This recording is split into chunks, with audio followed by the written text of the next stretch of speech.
नमस्तभ्यम, हर हर महादेव। आज के वीडियो में हम बात करेंगे कि गणेश जी का विसर्जन कब किया जाएगा, शुभ मुहूर्त क्या है, किस दिन विसर्जन करना है और अनंत चतुर्दशी कब है।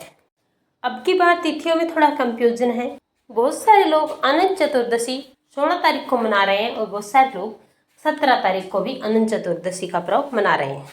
तो इस बार अनंत चतुर्दशी 17 तारीख को 10:34 तक है।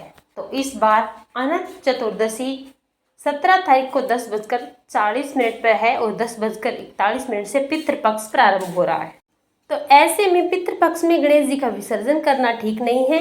या तो आप गणेश विसर्जन का व्रत उद्यापन और गणेश जी का विसर्जन आप 17 तारीख को 10:40 से पहले पहले कर लें।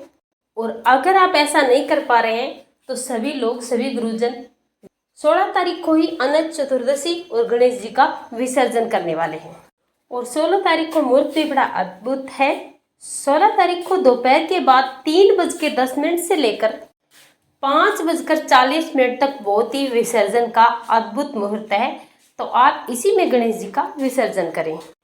सुबह 7:30 बजे से लेकर 9 बजे तक राहु काल है और राहु काल में कोई भी शुभ कार्य होता नहीं है। तो अगर कोई भी 16 तारीख को अगर राहु काल में गणपति विसर्जन करने जा रहे हैं तो उनको बिल्कुल भी नहीं करना चाहिए। बिल्कुल भी शुभ नहीं, अशुभ है। और जो 17 तारीख को गणेश जी का विसर्जन करने जा रहे हैं वो 10:40 के बाद से लेट ना हो, क्योंकि इसके बाद पितृपक्ष शुरू हो जाता है और इन दिनों भी कोई भी शुभ कार्य नहीं किया जाता। 10:40 के बाद से पूर्णिमा आरंभ हो जाएगी, यानी कि पितृपक्ष आरंभ हो जाएगा। और इस पितृपक्ष में कोई भी शुभ कार्य नहीं करना चाहिए, न ही गणेश जी का विसर्जन करना चाहिए। इस पूजा में 10 दिन का महत्व होता है। हमने 7 तारीख को गणेश जी की स्थापना की थी, तो 16 तारीख तक गणेश जी के 10 दिन पूरे हो रहे हैं स्थापना के। गणपति विसर्जन का मुहूर्त हमने आपको बता दिया है। 3 बजे से 5:40 के बीच गणपति विसर्जन का शुभ कार्य आरंभ हो जाना चाहिए। शुरुआत आपको इसी समय में करनी है, बाद में वो देर शाम तक चलता रहे, इसमें कोई भी आपत्ति नहीं है। लेकिन शुरुआत आपको 3 से लेकर 5:40 के बीच ही करनी है। बाद में आप ये उत्सव कितनी भी देर तक मना सकते हैं, वो आपकी मर्जी है।